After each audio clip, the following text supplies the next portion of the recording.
Hello students, hello, good morning. हम देख रहे थे कविता अंधा युग, है ना। तो हम इसके प्रश्नोत्तर देख रहे थे। कल हमने स्वमत अभिव्यक्ति देखी थी। प्रश्न था हमारा, निष्क्रियता मनुष्य की शत्रु है। इस विषय पर अपने विचार लिखिए। कल मैंने आपको क्वेश्चन समझाकर दिया था। आज हम दूसरा देखेंगे स्वमत अभिव्यक्ति में से।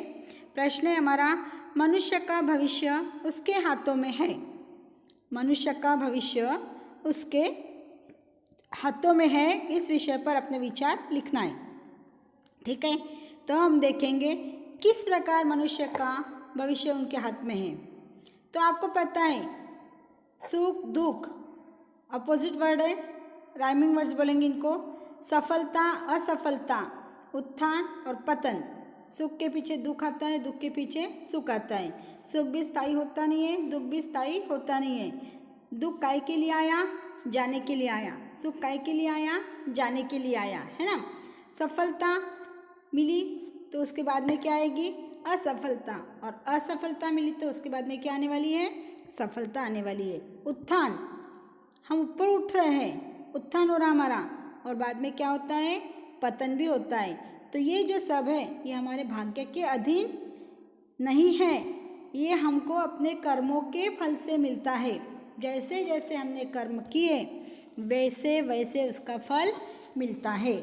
जैसे हम कर्म करते जाएंगे उसी प्रकार हम उसका फल भी पाते जाएंगे। इतना ही नहीं, जैसा हमने आम का बीज बो दिया, है ना, या हमने बबूल का बीज बो दिया। बबूल का यदि बीज बोया है तो तुम अपेक्षा किसकी कर रहे हैं? आम की। तो होने वाली है क्या? आपको आम मिलने वाला है क्या? नहीं।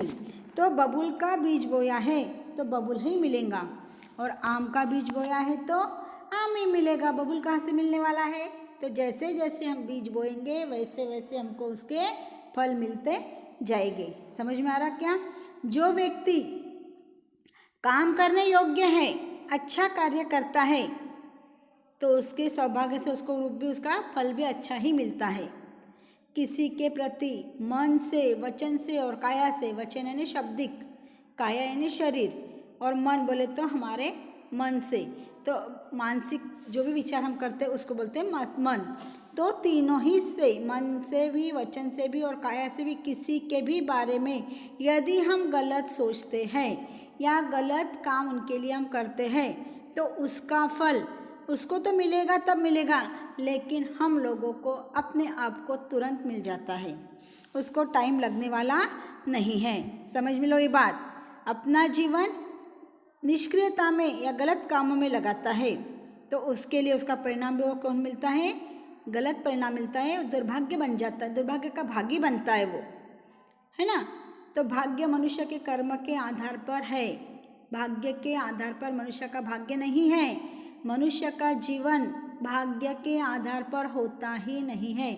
हमारे भाग्य में होगा तो हमको मिलेगा, नहीं, गलत है ये। हमने अच्छे कर्म किए तो हमको ज़रूर मिलेगा। हमने अच्छा काम कर रहे हम तो हमारा फल हमको अच्छा ही मिलना है। भाग्य के भरोसे रहना नहीं है। समझ में आ रहा? इस प्रकार मनुष्य अपने भविष्य उसके हाथों में रखता है।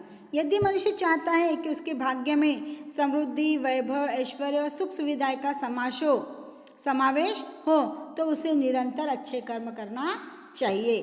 तुम अच्छे कर्म करेंगे तो तुम्हारे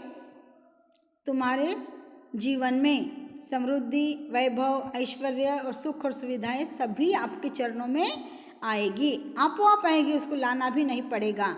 तो उसके लिए हमको क्या करना पड़ेगा? निरंतर अच्छे कर्म करते रहना पड़ेगा। मार्ग में जो भी हमको बाधाएं आएंगी, अच्छे काम करने के लिए बहुत कठिनाइयाँ आती है, और उन कठिनाइयों को निराश हुए बिना, देखो कार्य तो करना ही है हमको, आज भी करना है, कल भी करना है, तो क्यों ना हम खुशी खुशी कार्य करें। कार्य तो हमको अभी भी करना है, थोड़ी देर से भी करना है, तो हमको पता है ये कार्य हमको करना ही है। किसी ने बोलने से कार्य करने के बजाय हम स्वयं अपने मन से यदि कार्य करें तो उस कार्य में हमको लगन ज़्यादा रहेगी, रुचि ज़्यादा आएगी, और उस काम में परिश्रम भी कम होगा। और यदि हमको किसी ने कहा कि ये कार्य तुझे करना है, पहली बात तो हमारा मन नहीं उस कर्म करने को, हम काम करना नहीं चाहते, लेकिन उन्होंने बोल दिया तुमको करना है तो हम ज़बरदस्ती काम करेंगे। तो हम ज़बरदस्ती काम कैसे करते हैं? सर के ऊपर बोझा रख कर कार्य करते हैं, है ना। तो हमको वैसा कार्य नहीं करना। या आपको स्वयं को पता है कि ये कार्य मेरा है और मैं कर लूँगा खुशी से, तो अगले व्यक्ति को भी मैंने काम किया तो उसको भी अच्छा लगेगा, वो भी प्रसन्न हो जाएगा। तो क्यों किसी को नाराज करते हो? अपना कार्य स्वयं अच्छे से करते चलो, चाहे वो उन्नति के शिखर पर पहुंच सकता है। और आवश्यकता है सिर्फ किसकी? परिश्रम की। यदि तुमने सच्चे लगन से, सच्चे परिश्रम से यदि कार्य करना चाहा तो तुम्हारे भविष्य में मनुष्य अपने हाथ में रखता है। अपना भविष्य अपन स्वयं बनाता है। देखो एक बात बताती हूँ कि यदि आपके सामने एग्ज़ाम आने वाले हैं, ये आपको पता है, एडमिशन लिए आपने स्कूल में दाखिल कर लिया आपका नाम, तो आपको पता है कि हमको परीक्षा देनी ही होगी। और वो परीक्षा देने के बाद में यदि हम उत्तीर्ण हुए तो अगले कक्षा में जाएंगे, और नहीं उत्तीर्ण हुए तो हमको यहीं रहना है। तो आपको पता है कि परीक्षा आने वाली है, तो आपका कार्य क्या होगा?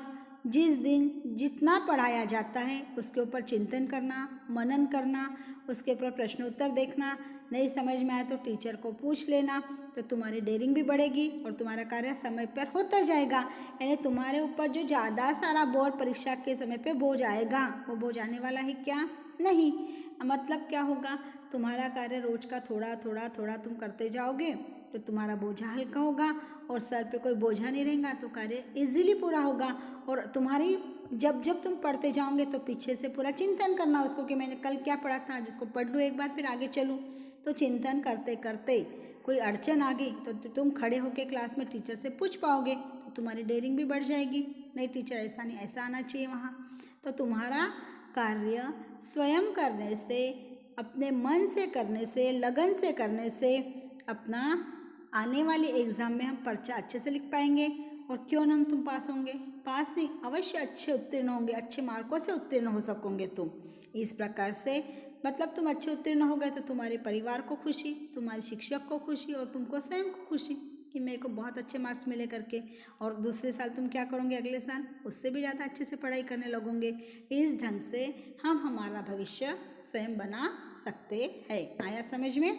ये आज का प्रश्न है तुम्हारा कि मनुष्य का भविष्य स्वयं उसके हाथों में है करके। ठीक है, ओके।